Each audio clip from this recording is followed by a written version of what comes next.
Hi, everybody.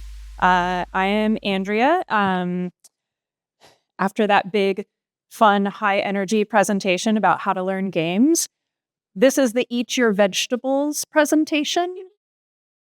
Financial reporting. Ooh, yeah. So the goal is to basically get you a little bit more comfortable with whatever those numbers QuickBooks keeps spitting at you, and then understanding what they're saying, and then how you can actually practically use them in your business to inform how you do your business. So my husband and I own Rain City Games in Vancouver, BC. Vancouver is our main store, and it's the one that's going to keep coming up today because we have some charts and stuff that I'll actually share. New West is our smaller, newer location. But we're going to ignore them for the purposes of today's presentation. I previously, prior to owning a game store, was a data analyst, among other things. So I like numbers. I know that's weird, but everyone needs a hobby. So, numbers and charts and graphs and stuff are my thing. For our store, I do the day-to-day bookkeeping. And then once a year, we have an actual professional, a CPA, go through and check my work and prepare our taxes and do all that. So 95% of the time, it's me. So let's get into QuickBooks and other platforms. We use QuickBooks for our store.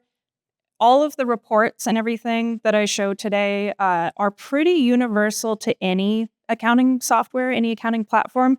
So if you are using something else, I guarantee they have these reports. They may have slightly different names, but they are truly like baseline kind of reporting that you will find on any platform. Cool. So the three that we're going to focus on, honestly, the top two that we're going to focus on are the profit and loss statement, which is sometimes called the income statement. And it tells you whether or not you're making money. So you want that little plus sign down at the bottom, not the minus sign. The balance sheet is what you have and what you owe somebody else. And then cash flow statement just shows you where your money is going and whether or not you have enough money to cover any kind of bills and stuff. So jumping into profit and loss. I have color-coded the statements over on the side there. I've lopped off the numbers. Sorry, I'm not going to be that transparent. But these are the different categories that come up on your typical P&L statement. So your income is up at the top there, bordered by blue. That is where the money came from. We typically have fairly straightforward business models. Your money is coming from sales. There may be other incomes with your businesses, but it's mostly going to be from sales. Cost of goods sold is how much it costs to do an individual transaction. So if you think about somebody buying a game there at the counter, cost of goods is the game that is being transacted there. You're kind of ignoring all of the other expenses that actually do still go into the transaction. They'll come up in a moment. Cost of goods is just in that transaction, what's going on. And then gross profit is income minus cost of goods sold. Just in that moment, how much money have you made that you can then spend on all the other things that come next, like your expenses. Expenses are expenses. All the stuff that goes into keeping the lights on. So the lights, the rent, payroll, etc. Within expenses, there's two major categories. There's fixed costs and variable costs. Now, I don't have that separated in our accounting software because I haven't gotten around to it still 9 years later to splitting them out. But fixed costs are going to show up in a later calculation because we're going to do some math here today. Fixed costs are things where the amount doesn't really change based on how busy or how slow your store is. So your rent, for example. I know that some people have percentage rent agreements with their landlords, but broadly speaking, generally, your rent is the same number regardless of whether you're busy or slow. Variable costs, on the other hand, can scale. During your busy season, maybe you have more staff on, so your payroll costs are higher. During a slow period, fewer hours to go around, so your payroll is a little bit lower. So ideally, theoretically, you would go through all your different expense types and decide whether they're going to be fixed or variable, and there's ways to separate those out in QuickBooks. But I can't show you that because I haven't done it. Farther down on the bottom there, you have other stuff. This is stuff that generally just automatically shows up there. If you're buying things in US dollars and then there's a currency conversion, there's some gains and losses as a result of that. I typically ignore that section for the most part. And then at the bottom, everybody's favorite, profit. Are you making money or not? The balance sheet. So up at the top, you have assets. Those are things that you own. Liabilities and equity, second half, things that you owe. Within each of those sections, there's current and non-current. So the way to think of this is whether if you, for whatever reason, disaster befalls you in your store, you need to cash out quick. Current stuff is stuff that you could liquidate immediately. Things like inventory, you could have a big fire sale and get that money in and the products out the door.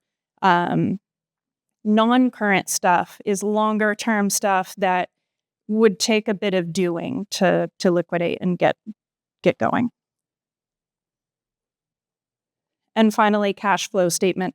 I don't look at this one quite as much because, again, our business models tend to be fairly straightforward and simple, but it can still tell you where the money's coming from and where it's going out.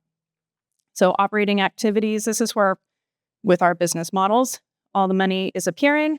Investing, our business doesn't do any investing as a business, so that's blank.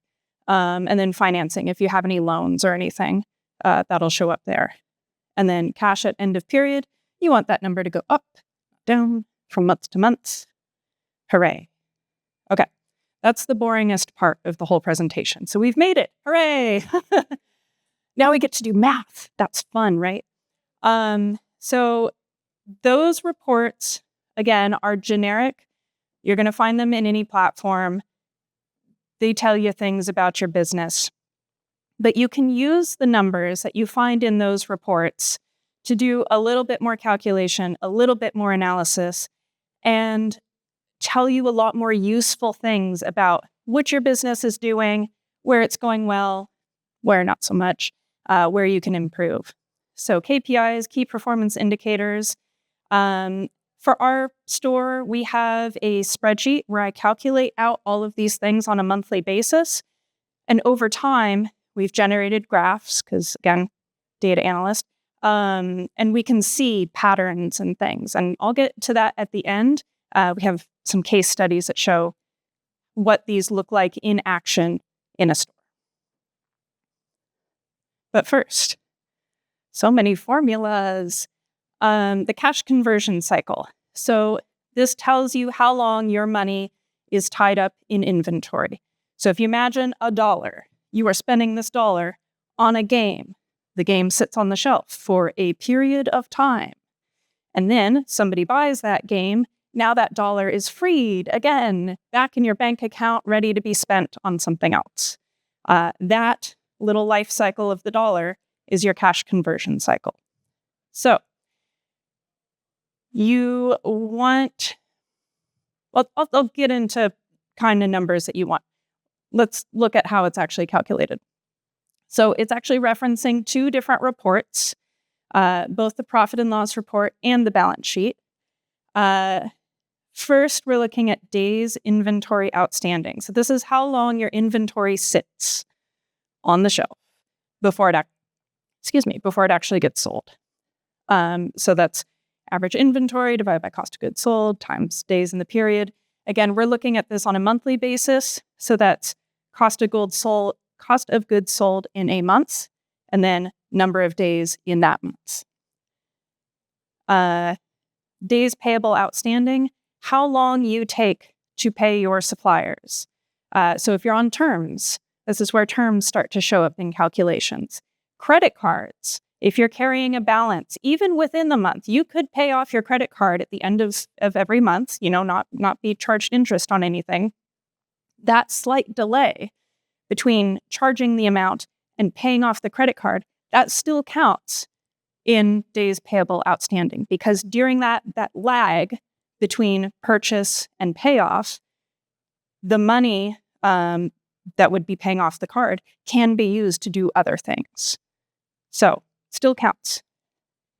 Down here, the cash conversion cycle number is days inventory outstanding minus the days payable outstanding. You're subtracting the days payable outstanding, again, because delaying payment keeps your money in the bank account liquid and available so you can use it to do stuff. Okay, so what does that actually mean? What does that actually look like? Here's some benchmarks of cash conversion cycle numbers for different businesses and different business models. So Amazon and Costco as well have negative cash conversion cycles because they often pay for things long after the thing has sold. So for example, a flat of whatever, beans at Costco, they are selling the flat of beans to a customer. And then maybe a month later or so, they will actually pay whoever originally supplied the beans. It's the terms that they have. Because they have a negative number, they have more liquidity, they're allowed to do more stuff, they have lower overhead, and they, just keep it churning. This is kind of what make it up in volume looks like at an industrial scale. Things like Walmart, Target, Loblaws, these are just quick turnover, often food-oriented, where you don't want things on the shelf for too long. Just churning it over. I'm going to skip Ferrari for a second. Lululemon, Ralph Lauren, Nike, Hermes, Movado, these are increasingly luxurious brands. Luxury items hang out for a while before they're sold. They don't have high turnover. It's a different kind of sales experience. And so they're going to have a higher number.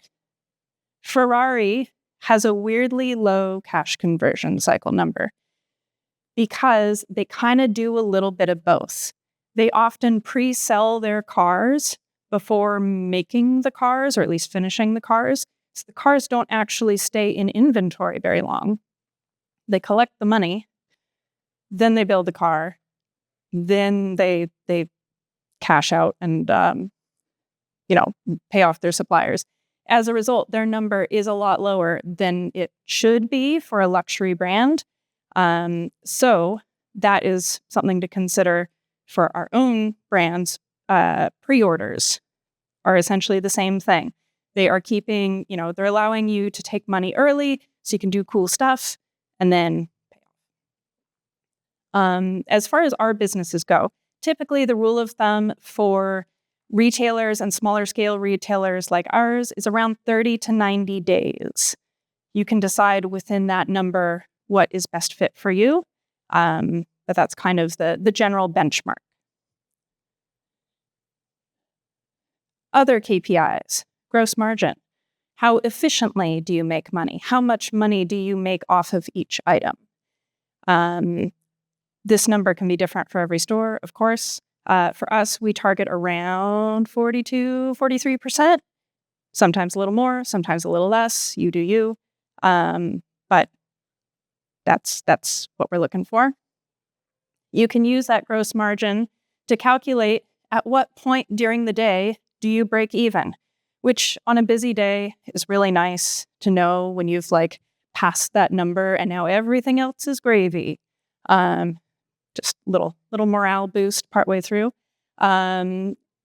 Basically, you can calculate how expensive it is to have your store open and operating, paying off all those expenses based on how much money you make off of each transaction, each item. At what point are you covering everything that you need to? Current ratio, this one looks at your balance sheet. Basically, do you have more assets than liabilities? Hopefully, yes. Turns. Turns is sort of the anti-cash conversion cycle. It's telling you, rather than tracking the life cycle of a dollar through your business, you are instead tracking the life cycle of an item through your business. So how often does a single copy of code names arrive in your store, hang out on the shelf, and then get sold back out again? Calculating this, so all of the other calculations that we've been doing, you can do on a business-wide scale. You can do them by category.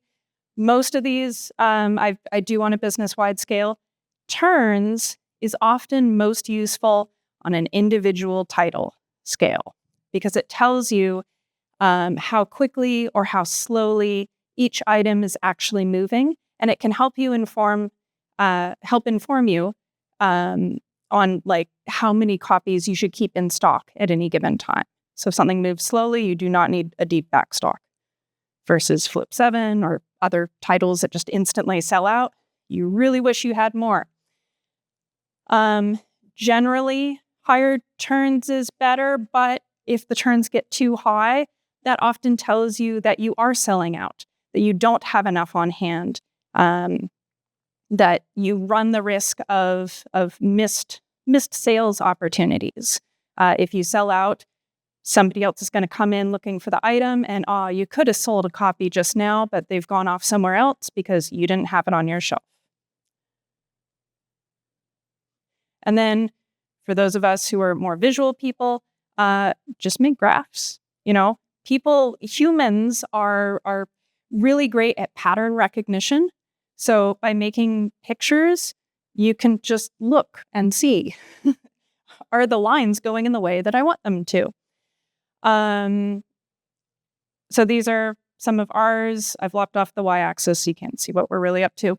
But inventory, gross revenue over time, by stacking this year over year, we can see, how and whether we're growing or not, compare January versus January, August versus August, etc. You can also use them to answer questions. So I made this graph back a couple months after we decided to kind of change how we were pricing our Magic singles. I think we made this graph right around here because we had reached this point. Our inventory had more or less run out, long story. And of course, our single sales had dropped because, don't have anything to sell, so you don't sell anything. We decided to raise the price of our singles, which is somewhat counterintuitive, but we pay for singles based on the price that we sell singles for. And so suddenly we were the highest paying business in the area, in the Vancouver area. And so people wanted to sell their Magic singles to us.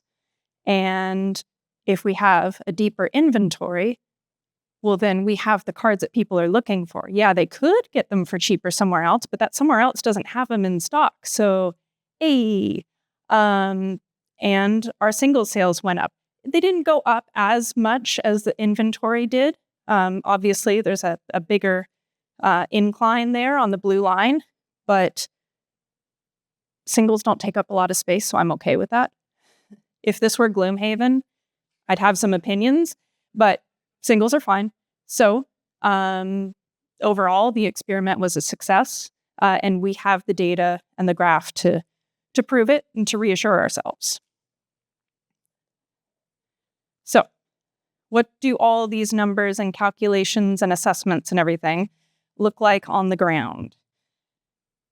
So I'm going to go through some of the graphs that we've generated for Rain City Games to try and, show you what it might look like for your business and with different business models.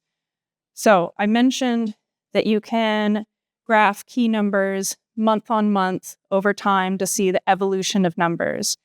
But sometimes looking at them in a different way can give you a different perspective. So these are the exact same numbers as on the previous slide, just kind of end to end to end. And you might be able to see it, you might not. There are 3 different eras that our business has gone through, 3 different sort of approaches to buying inventory and stocking product in our store. There's a little bit of a more or less a best fit line, kind of eyeballed. This isn't like a mathematically generated one. So you can see there's 3 different eras that we went through. And I'm going to show you what these different KPIs look like during each of these eras and how that can inform you. So part 1, we finally have it all figured out. We know how to game store. This was the first few years of us owning our store. We bought the store from the previous owner, and it had relatively low inventory. And so first order of business, buy up some inventory so we can sell it. You know how it goes. And you can see that this line kind of curves and starts flattening out. Basically, the 2 lines start meeting each other. And that was good. That's what we were going for. We wanted more efficient use of the inventory that we had. Quicker turnover. Our cost conversion cycle started at 125 days. And by February 2020, no reason to end at that date. We'd gotten it down to 70. That's great. Gross margin was around 41%, a little lower than we wanted, but hey, right ballpark. That's great. Turns were between 3.3 and 4.5, depending on the months, depending how close to Christmas we were, which again was a little bit low, but it's okay. Early days. This is what it looks like when you are doing just-in-time inventory management. Just-in-time, as the name kind of alludes to, is where a lot of your inventory is not your inventory. You are relying on your suppliers to have the stuff in stock. If something sells out in your store, you can order it from your supplier. They deliver it to you. It arrives just in time for you to make another sale. So you don't have the liability of having a whole bunch of inventory as yours. You are sort of offloading that liability of potential stale product onto somebody else. It's their problem until you buy it and bring it into your store. That's what we were going for. Mission accomplished. Heck yeah. We're going to skip March 2020. April 2020. Panic. Did anybody here not have a store during early days of the pandemic? You missed so much fun. Supply chain went to shit. It all fell apart. Just-in-time inventory management was not a good strategy for a pandemic. Just no. Where we could previously rely on, we want the thing, we can get the thing. That was no longer an option. So we instead turned to the time-honored tradition of hoarding, buying as much as we could of anything as it came out. And truth be told, we kind of took it to excess. We just bought anything and everything. New titles coming out? Oh, it could be a winner. We don't want to, sell out and miss out on potential sales. Let's just buy a bunch of it just in case. Sometimes that paid off. Sometimes it was, a popular title. We were the only ones in town that still had some in stock. Great. We make those sales. But sometimes it's a bit of a stinker. And now we have stale inventory just kind of hanging around. So you can see the two lines here start to diverge. Not start to. The whole time they are diverging. The inventory in red is just kind of shooting off to the moon there, and the gross revenue is just not keeping pace. The line still goes up, and we like that, but it wasn't meeting or keeping pace with the other one. So during this time, our cost conversion cycle got way, way out of the range that we want. Again, for stores like ours, we typically target for somewhere around 30 to 90 days. Instead, ours was ranging between 90 to 160 days. That's inventory just sitting around. That's no good. Our gross margin did great, though, so yay! Our turns also slowed way down because, again, inventory is sitting around. We ordered too many of a thing for how often it was actually turning over. And yeah, it kind of got out of whack. So this period also lasted a little bit longer than it probably should have. And in about January, February of 2024, when our accountant was going through our previous year, end of year numbers and everything, he was like, "What are you doing?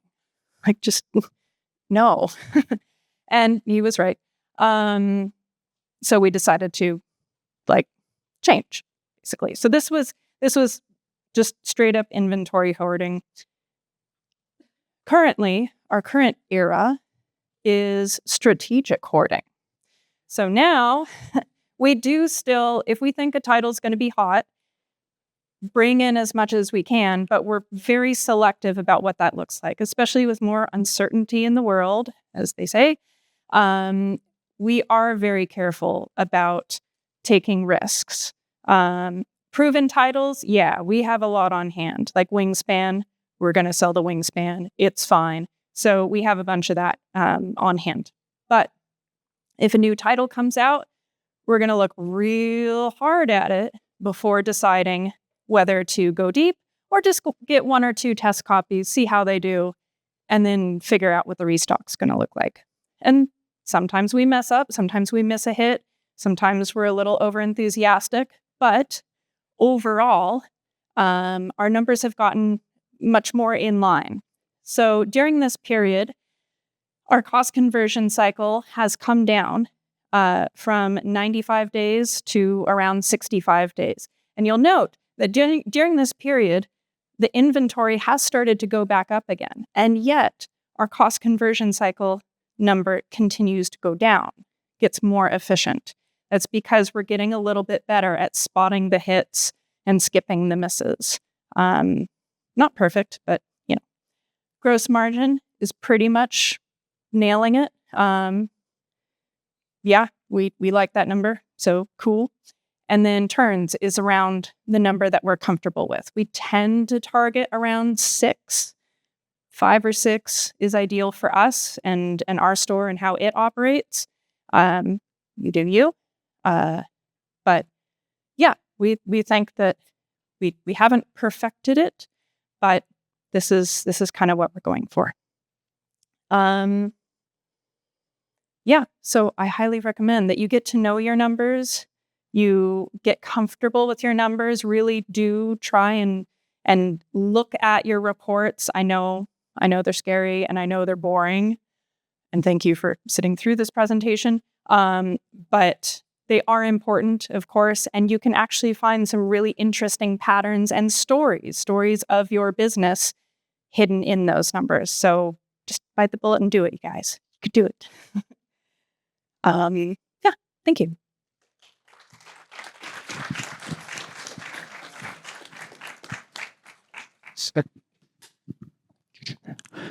All right, questions, anyone? There you go. No questions. Heck yeah. No, I owe.